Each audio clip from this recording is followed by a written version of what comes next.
ఉన్నాం. అవి ఆ మైనర్ ఇరిగేషన్ వాటిని మేము మేజర్ ఇరిగేషన్లో కన్వర్ట్ చేసుకుంటూ ఒక 45 టీఎంసీలు పాలమూరు రంగారెడ్డి ఎత్తిపోతలకు కేటాయింపులు ఇవ్వండి అని మేము తిరుగుతా ఉన్నాం. నేను ఉత్తమ్ కుమార్ రెడ్డి గారు 18 నెలల నుంచి మా కృష్ణా బేసిన్లో ఉండే పాలమూరు రంగారెడ్డి ఎత్తిపోతలకు మా కల్వకుర్తి లిఫ్ట్ ఇరిగేషన్కు నీటి కేటాయింపులకు మీరు కేంద్ర ప్రభుత్వానికి నిరభ్యంతర పత్రం ఇస్తే మాకు కేటాయింపులు వస్తే మేము ఆ ప్రాజెక్టులకు లోన్లు తెచ్చుకుంటాం, నిధులు తెచ్చుకుంటాం, మేము ప్రాజెక్టులు కట్టుకుంటాం. దాంతో మా పని సులువవుతుంది.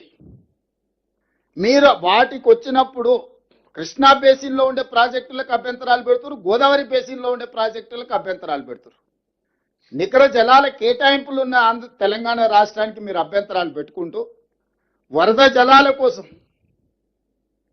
మూడో పంట కోసం మీరు తాపత్రయపడుతున్నారు. మొదటి పంటకే మాకు లేవు, మా తాగునీళ్ళకే మాకు సమస్య ఉన్నది.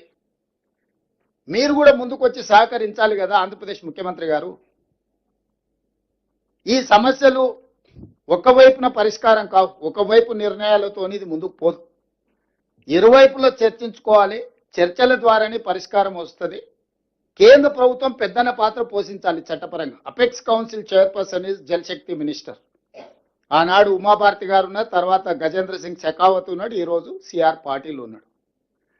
పెద్దన్న పాత్ర పోషించాల్సిన కేంద్ర ప్రభుత్వము ఒక లిటిగేషన్ క్రియేట్ చేస్తుంది. పరిష్కరిస్తే మా దగ్గర ఎందుకు వస్తారు? ఈ పంచాయతీ ఇట్లుంటేనే ఇద్దరు మా దగ్గరకు వస్తారు కదా, అప్పుడు ఇద్దరు జుట్టు పట్టుకొని ఆడించవచ్చు అని కేంద్ర ప్రభుత్వం యొక్క విధానం.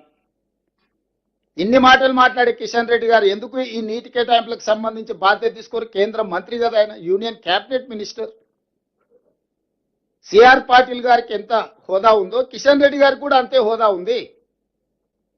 మేము పర్సనల్గా కలిసి చెప్పినాము, అధికారులను పంపించి చెప్పినాం కిషన్ రెడ్డి గారికి, ఈ నీటి కేటాయింపులకు సంబంధించి మీరు మాట్లాడండి, మీరు బాధ్యత తీసుకోండి. ఇప్పుడు అదే ఆంధ్రప్రదేశ్ నుంచి రామ్మోహన్ నాయుడు నుంచి అందరూ పోయి ఆడ కూర్చొని ఆంధ్రప్రదేశ్కు నీళ్ళు ఎట్లా తీసుకుపోవాలనో table to table, office to office తిరుగుతున్నారు ఆంధ్రప్రదేశ్ మంత్రులు, ఆంధ్రప్రదేశ్ నుంచి కేంద్రంలో ఉన్న మంత్రులు. మరి కిషన్ రెడ్డి గారు ఈ పని చేయడం లేదు.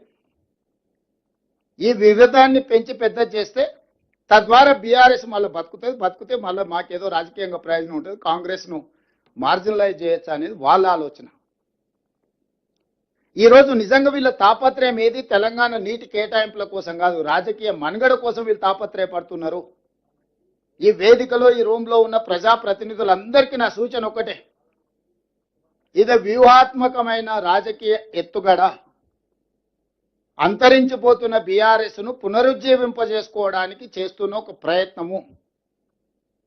దింపుడు గల్లం ఆశ అంటారు కదా, ఈరోజు దింపుడు గల్లం ఆశతోటి నదీ జలాలను అడ్డం పెట్టుకొని దీన్ని వివాదాన్ని సృష్టించి మన మీద బురద జల్లి మనల్ని దోషులుగా నిలబెట్టి రాజకీయ లబ్ధి పొందాలనుకుంటున్నారు.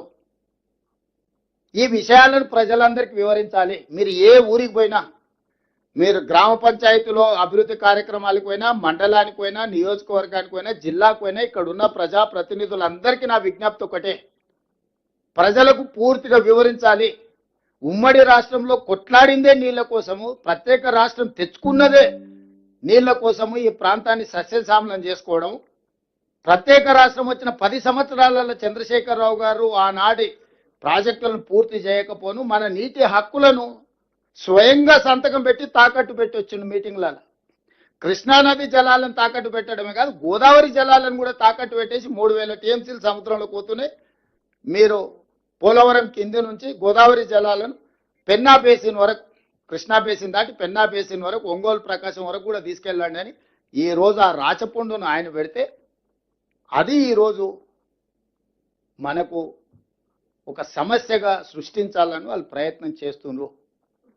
మనం మెదలకుంటూ ఉంటే ఏముందిలే ఆయన చెప్పేది ఎవరు నమ్ముతాడని మీరు అనుకుంటే ఓ రోజు అబద్ధం తిరిగి నిజానికంటే ఎక్కువ ప్రమాదకరంగా తయారైంది.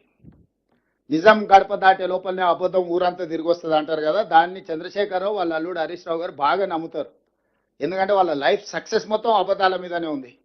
ఫ్యామిలీ ప్యాకేజ్ కింద అబద్ధాలు చెప్పి బ్రతకడం బాగా నేర్చుకున్నారు. వాళ్ళ ట్రైనింగే అట్లుంది, స్కూలే అట్లుంది, సిలబసే అట్లుంది, ఓన్లీ అబద్ధాలే చెప్పాలి మనం అని. నిజం చెప్తే విక్రమార్కుడు ఉంటుంది కదా, నిజం చెప్తే మీ తల వేవు ముక్కలైపోతుంది అన్నట్టు. నిజం చెప్పితే వాళ్ళు చచ్చిపోతారని వాళ్ళకి ఏదో శాపం ఉన్నట్టుంది, అన్ని అబద్ధాలే. నేను అందుకే చెప్పిన హరీష్ రావు గారు ఇన్ని ఆరోపణలు చేస్తున్నారు కదా, ప్రత్యేక శాసనసభ సమావేశాలు ఏర్పాటు చేద్దాం. ఒకరోజు